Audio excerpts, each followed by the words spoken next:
Hello everyone, welcome to my channel. Please subscribe and keep watching more details.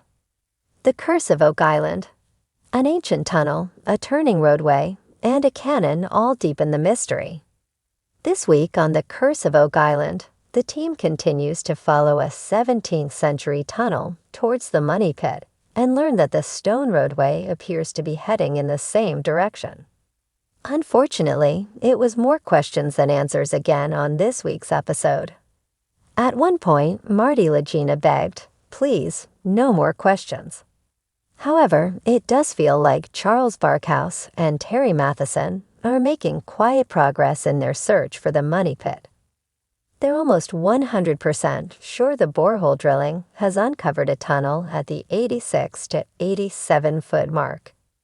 The guys have now hit wood 6 times in a row, so they're simply going to follow the line to see where it leads. The wood previously found at this depth was dated to 1648, which predates the Money Pit's initial discovery by a century and a half. So essentially, they're hoping this tunnel will lead them to the treasure itself.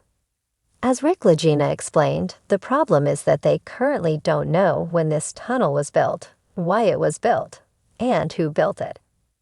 But they'd be crazy not to follow it.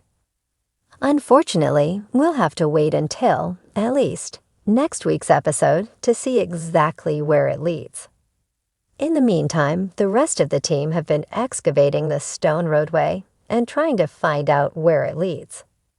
This is increasingly looking like a massive job and one that may be unable to finish before the end of the season.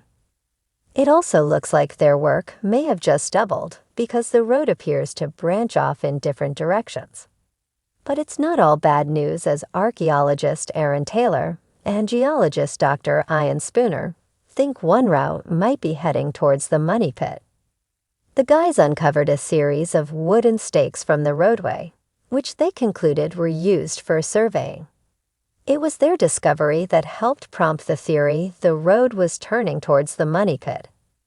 However, they've had the wood dated, and they got 2 different time periods. One from 1719 to 1826, and another from 1636 to 1684. This is new evidence that the road predates the Money Pit. But why the different time periods? The guys were as confused as ever. Meanwhile, metal detectorist Gary Drayton uncovered 3 large pieces of iron that left the Englishman stumped. He didn't have a clue what they were and complained that he didn't have a top pocket big enough for them. Thankfully, blacksmith expert Carmen Legg came to the rescue once again and said they were the legs of a small or signature cannon. It was of English origin and dated from the early 1700s. 1710 or 1720 thereabouts, said Carmen. Perhaps most interestingly, the blacksmith said the cannon had been badly damaged in an explosion. Once again, this find asked more questions than it gave answers. Charles Barkhouse suggested it may have been part of a British observation post on the island. Taken in the context of other finds related to the British, such as the ox shoes and the tar pine kiln from a couple of months ago, the cannon is more evidence of significant activity by the British military on Oak Island during the 18th century.